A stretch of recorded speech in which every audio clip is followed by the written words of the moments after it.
ఆదిలాబాద్ జిల్లాలో ప్రజాపాలన ప్రారంభోత్సవ కార్యక్రమంలో మంత్రి సీతక్క ఆసక్తికర కామెంట్స్ చేశారు. జైనద్ మండలం జామిని గ్రామంలో ప్రజలను అధికారులను ఉద్దేశించి ఆమె మాట్లాడుతూ తనను మేడం మేడం అని పిలవొద్దని సూచించారు. అలా అనడం వలన దూరం అయిపోతామని, సీతక్క అని పిలవాలంటూ ఆమె విజ్ఞప్తి చేశారు. సీతక్క అంటేనే మీ అక్క, మీ చెల్లిలాగా కలిసిపోతామని అన్నారు.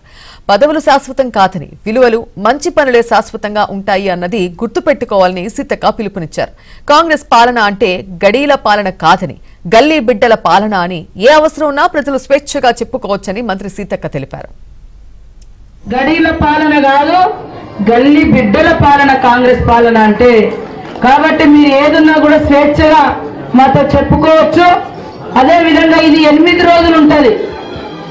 మీరు అడావుడి పడొద్దు, ఇబ్బంది పడొద్దు. ఒక ఇంటికి ఒక దరఖాస్తు, ఆ ఇంట్లో మీ కుటుంబ సభ్యుల పేర్లు రాయండి.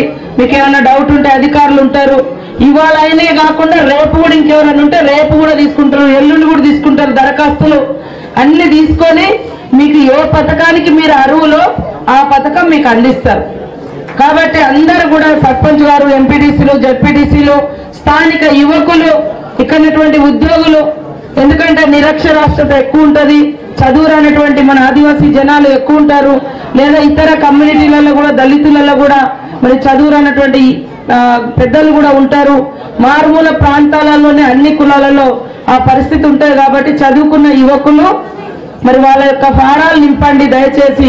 ఇదొక సహాయం అనుకోండి, ఇది ఒక సేవ అనుకోండి. మీరందరూ కూడా మీ ఆడబిడ్డలా నన్ను దీవించినందుకు పేరు పేరున నమస్కారాలు.